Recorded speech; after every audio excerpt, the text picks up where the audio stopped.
from loss, doesn't grieve, doesn't face their depression like we do, okay? And so they block it right off and go date somebody else and try to ignore that that ever happened. Doesn't work. Emotions stay open forever. So here we are 5 months later, it could even be 5 years later, and he's still thinking about you, okay? It's not flattery. Don't forget he victimized you and exploited you and doesn't care who you are and threw you away like a piece of garbage. It just means he's thinking about doing it again. Maybe he just got dumped. Maybe the amazing relationship he thought he had, he now realizes it's not. I don't know. Okay, I don't know. But you can raise your self-worth by erasing that message, by blocking him, deleting it, and not looking. Let's just say, okay, Malika, let's just say that your subconscious is asking you right now if you're worth more than taking him back, contacting him. Let's just say your subconscious is asking you if you're more important than this, because you already know what this is. It's not going to be different. We can't do that. We can't just hope, oh, it'll be different. It's better to find somebody that really cares about you, that won't hurt you, okay? But we can't let people back in our lives that have abused us. It doesn't work, okay? So answer these questions asking you if you're worth more and more important. Answer it by your choice and your decision and what you do, and that could possibly even raise your self-worth even more, okay? Thank you, Malika. Michelle from New York City, hello. Thank you for your wonderful content. Thank you. Can you do a video on why the narcissist spies or stalks you? Yeah, I'll always do more videos on this, on smear campaigns. That's what that is, right? Obsessed with you and stalks you. But to just, and I will do more, and I've done plenty. You can go look at my list. I have lots of videos, but I've done videos on this, and I will do more. To answer your question, why does a narcissist spy and stalk you? Because after the relationship, they're obsessing on you. Anybody that does this is obsessing on somebody, and just right away, you know that they have no life. Not trying to be mean. They have no life. I've had people obsessed with me and stalk me for years, and they have no life. They have no real relationships with real family. They have no friends. They might just work or not work, just sit at home and obsess on you. They don't know who they are, right? They lost a sense of their self a long time ago. Borderlines will do this, narcissists, sociopaths, histrionic, and they'll want to control you. They most likely thought of you as they owned you too. There's also that element that could be in that. Not always. I've had someone who obsessed with me and stalked me, and all I did was help them with their YouTube channel a little bit. It's fucking weird. I didn't even know them or have a relationship with them or anything, and they just lost it. So somebody that has no life of their own obsesses on other people, and this kind of behavior, spying and stalking, usually it's because they thought they owned you like a belonging, and here you're out doing your own thing, and you can't do that. You need to be with them and do what they want. They can't control you anymore, so they're just obsessed and stalking you. They might smear campaign you and try to control people around you. Do you see that? But I'll do more videos about it. Thank you. And keep asking me questions, Michelle. Thanks.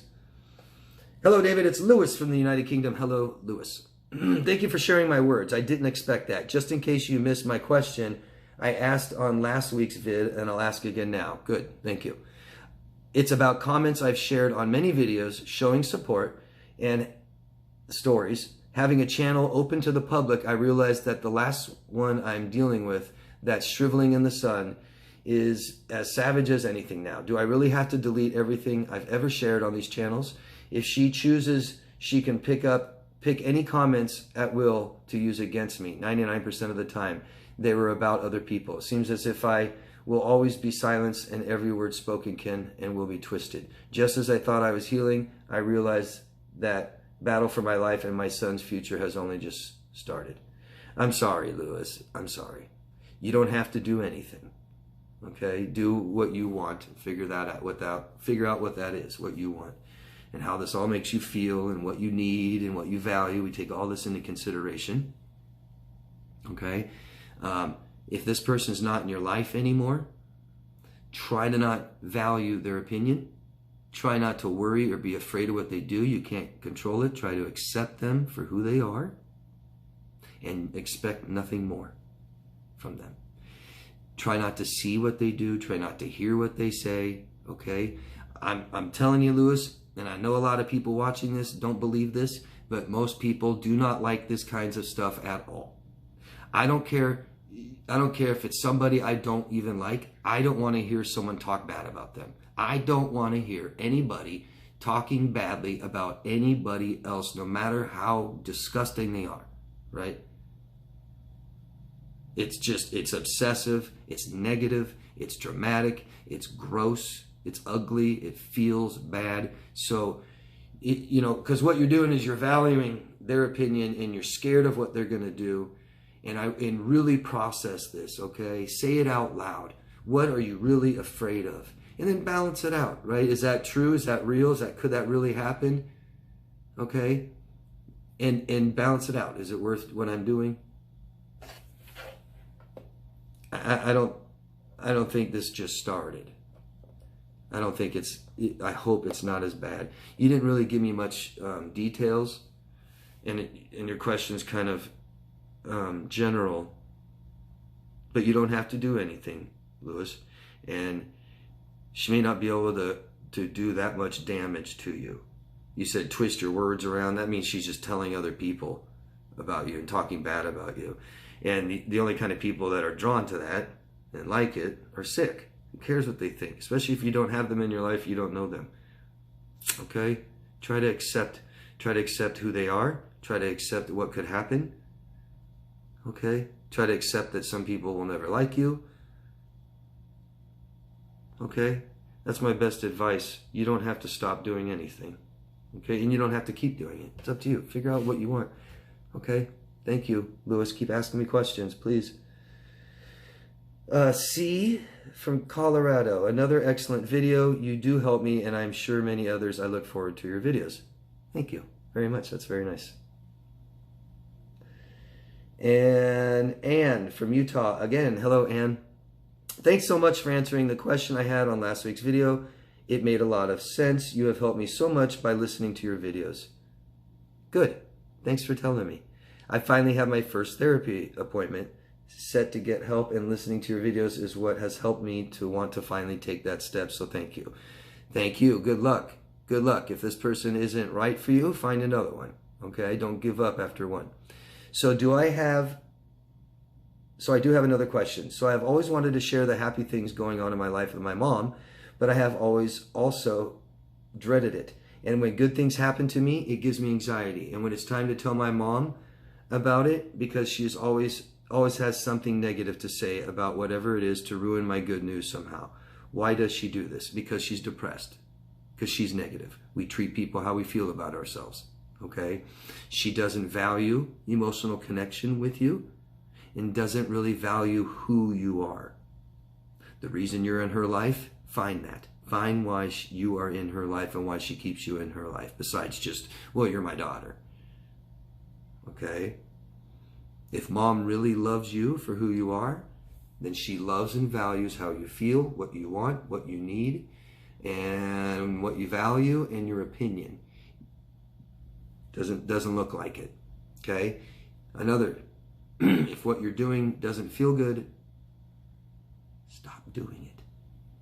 Okay? Think of mom as the burner's red hot. Don't touch it. Don't even go there anymore. Sad. I'd ask yourself two questions. What do you want from your mother in a relationship with her? And then the second one, be very, very honest with yourself and answer this. What is she capable of giving? A big problem we have is not accepting people for who they are. When I say accepting someone for who they are, I'm not saying you have to accept their behaviors, their abuse, their neglect, or even have them in your life at all. You know who your mom is by now, I hope. So this is mom. Stop doing this. One day, I want to help her. No, that means change. I want to change mom. I want mom to be the mom that I need, the mom that I've needed for 40 years. It's not going to happen, I don't think. Okay, that's up for you to answer and be very honest with yourself. And if you come to the realization that you're not going to get what you need and want from your mother, then it's time to grieve. It's time to accept the loss, to accept what we're not going to have and quit trying. Okay? You're going to a counselor. If this is very important to you to have a relationship with your mom, ask your counselor to talk about it. You can have a counseling session with your mom and start getting down to the problem.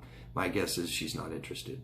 She wouldn't ever do that because she's not interested in building a better relationship with you. More likely than not, she's dependent on you. And that might be very hard for you to see. Okay? She's probably the root of most of your problems and why you're going to counseling in the first place. She's neglectful. It's emotional neglect, especially as your mother. And this is why we're going to counseling now. And now you want your mom to stop and be different. And maybe she can't be. Okay? Capability. Thank you, Ann. Keep asking me questions. Let me know what you think about what I said. Thanks. Thanks, David. Steve in Kansas City. Go Chiefs. Definitely. Chiefs win the Super Bowl, I think. You've helped me a lot, but it's been 1 year since the discard and 100% successful, no contact. Good. Thanks for telling me. I'm ready to move forward with the narcissist not only in the rearview mirror, but as completely out of my mind, constant thoughts as possible. In past videos, you mentioned the people who love you don't want to see you hitting yourself in the head day after day unless you get professional help. They don't want to be around you. My biggest issue, having paid a complete stranger to actually listen to what I went through, was the fact that my friends and family didn't want to hear it. I believe hearing the truth behind why they all had to watch me jettison 25% of my body's mass and become a completely different person would explain a lot and possibly even vindicate me on why it took so long to get where I am now. How do I get past never being able to set the record straight with my loved ones and only getting an empathetic ear from a complete stranger? Understanding, sympathy, empathy, closure, compassion, right? These are the things that you want and need from these people. And the second question is, what are they capable of giving you? We've got to stop trying with people that don't care or aren't capable, okay? Create more distance from them. Keep going to your counselor that offers you support, okay? And start processing this with your counselor. Start discovering how you felt during these times and process these emotions and make yourself feel better. Give yourself closure and come to the truth on your own or with professional help. That's what I do with my clients. I help them understand and see the real truth because the truth feels better and it heals us. Okay, this thing comes up with lies all the time. All the time. I hope that helps. We keep trying and you keep getting rejected and stuff like this, so stop trying. I'm sorry. I'm sorry. And this would be a loss and we grieve this loss. Okay? But you do need to understand what happened. You need to find your own closure too. Okay? With help, but not from them. They're going to give it. Stop trying. Accept. Acceptance. Okay? Ginny from Syracuse, New York. Hello, Ginny. After 5 years of back and forth, I have finally made the decision to go no contact. The day before I made this decision, he was telling me he loved me. He didn't want to lose me, etc. But the last 2 weeks we were in touch and he would barely text or call and was treating me awful. When this happens, I know he is with someone else, yet this time wouldn't discard me or admit it. So I just stopped talking to him, and now it's been more than 30 days. He usually doesn't let me go easily. Do you think he finally gets it this time that I am done? I don't think he gets much. I think he lacks real awareness of what his behaviors are, real awareness of who he is, of what he wants and what he needs. He lacks all of that. He lacks awareness of how you feel. That's empathy. And he doesn't seem to have sympathy and care. So he lacks a lot of awareness. So I don't think he gets much or anything, Jenny. Like you said, he's probably with somebody else, and he's probably going to keep trying to hoover you and draw you back in when he wants you back to use and exploit and abuse. Please find support, Jenny. Please, please, please. Find support. Okay? Like the last question, saying, why do I have to pay a stranger? because this stranger is a professional who's done this before and knows how to help you, okay? And it's not an equal relationship where you have to worry about what they think. You have to worry about how they feel. You have to, hey, how was your day? How do you feel too? No, it's all for you. What an amazing, different relationship to have, right? Because it's always been nothing about you. So now we hire somebody and we have a relationship where it's all about you. Real work and help, okay, and healing. Find support, Jenny. Let's figure out why this all happened so you don't repeat it, okay? I'm glad that this is finally happening. You've been around me on this channel for a while, so I'm glad you finally have found the courage and the self-worth to stop this pattern and cycle, okay? Please get help and support. Thank you, Jenny. Good luck. Jeffrey. Don't know where you're from. Give us your locations, please. Thanks, guys. Much respect to David, translating all the crazy talk to understandable language. And to David, I would like to say that you're a lifesaver. Please keep up the good work. You're much appreciated. Thank you very much, Jeffrey. I appreciate you for saying that, for telling me. I really do. Thank you. Mario from Italy. Hello, Mario. I'm also interested in the topic of the difference between narcissism and narcissistic personality disorder. I used to follow Ross Rosenberg, who suggests a scale from 1 to 5, with 5 being full disorder. But I guess that even 2 or 1 may harm others. No, not necessarily at all. No. I think when you get into personality disorders, when you finally cross that line he's talking about, that's when they become exploitative. And that's where people get hurt. Because when someone exploits other people, they don't see them as a human, they see them as an object. And that's when people get used and abused and hurt. Just because someone's somewhat narcissistic doesn't mean they'll hurt you. We don't need to be scared. Okay? We don't even need to be scared of people with narcissistic personality disorder. We need to be educated. We need to be informed. We need to be healed. Okay? And learn how to protect ourselves. The difference between narcissism and narcissistic personality disorder, would think of narcissism as a spectrum, right? Just like Ross is doing, 1 to 5, 5 being the disorder. So it's a spectrum. And you can say we are all on it, Mario. Maybe you're a 1. Okay? Let's say we're all 1s. If you want to use, whatever scale you want to use, but let's out of 5, let's say we're all 1, right? And I would say 3 is the disorder, and 4 and 5 are really bad, high on that spectrum of that disorder. How about that? Okay? But we can all exhibit narcissistic traits or behaviors. Okay? It doesn't mean you have a personality disorder. And it certainly doesn't mean that you hurt people or exploit people just because you're on the spectrum. Let's just say we're all on there. Okay? We were all kind of little narcissists as children. We did. We were dependent on our parents and exploited them for food and shelter and love, right? We didn't reciprocate. We didn't thank them. We didn't meet their needs, right? Well, some of us did meet our parents' needs, but we weren't supposed to. But think of it that we're all little narcissists, right? We all lied. we were selfish. I mean, literally a little child doesn't even know, can't empathize, and doesn't even know, can't put themselves in your shoes. They just can't do that. A great example I've seen is like a 2-year-old girl sit there like this, right? Peekaboo. And she does this. When she does this, she thinks no one can see her. She thinks she's invisible. And when she goes like this, now you can see me. No empathy. Total awareness of how you feel and what you're doing. I can't put myself in your shoes. If we don't develop into real adults, you have a narcissist who, no, you can't see me. I don't know how you feel. Lack total awareness. The baby who's in the crib and can't see past their own fingers and toes, right? It's my world. Little narcissist. We all were. We all were. A lot of us don't develop empathy until after 18. I've used this example a lot, where a high school student in your high school was a bully, mean to others, lacked empathy. You see them at 25 and they're extremely nice. That's extremely common. They finish developing into an adult and finish developing and possess empathy for others.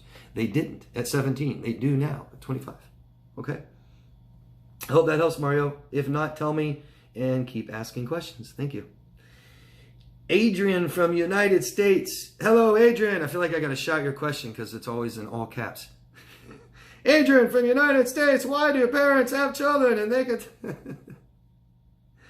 Why do parents have children and they can meet their physical needs but don't understand that kids need their emotional needs met as they grow up too? Great question.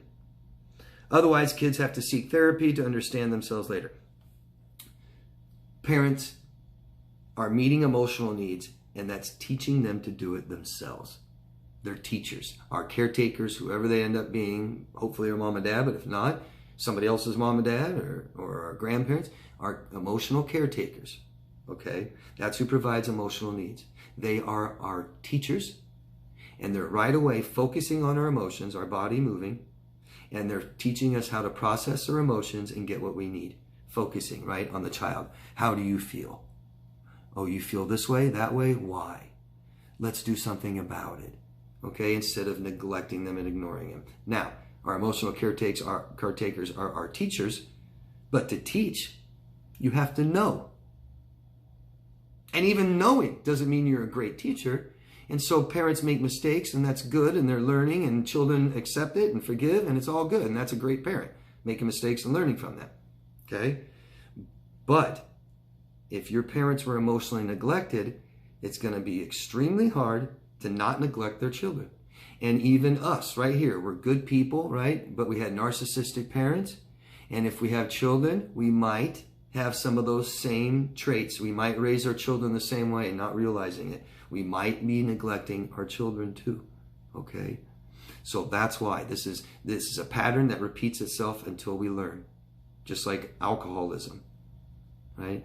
Children of alcoholics are way more susceptible to be alcoholics, and they grew up in neglectful homes, and they end up maybe neglecting their children. It repeats itself over and over again. It doesn't matter if you're a good or bad person. We need to learn. And none of us are born knowing any of this. Where, as a matter of fact, a lot of us are born even knowing how to meet our physical needs. Don't need to be taught to put something around us when we're cold, right? To drink water when we're thirsty. Stuff like this. We know this, but emotional needs we don't know. We need our teachers to teach us, and our teachers have to know. So for all of you, that's why I keep stressing, if you've been emotionally neglected, we need to learn how to emotional needs. We weren't taught, or you'll keep repeating this, okay? Thank you, Adrian. And that is all the questions. That's it, guys. Great questions. Thank you very much. I hope the answers were good. Please let me know and tell me. I get a lot of people that ask me a question and I respond right away and I don't hear from them, and then I answer their question and I never hear from them. I'd like to know, okay? Tell me how I'm doing. Tell me if you understand, and keep asking questions, please, okay? Anybody who wants coaching, you can find me at daviddemars.com, all right? Take good care of yourselves, guys. Keep talking, find professional help, keep asking questions and learning and understanding so you can heal. Thank you, everybody. Love yourself first, and I'll see you next week. Thanks.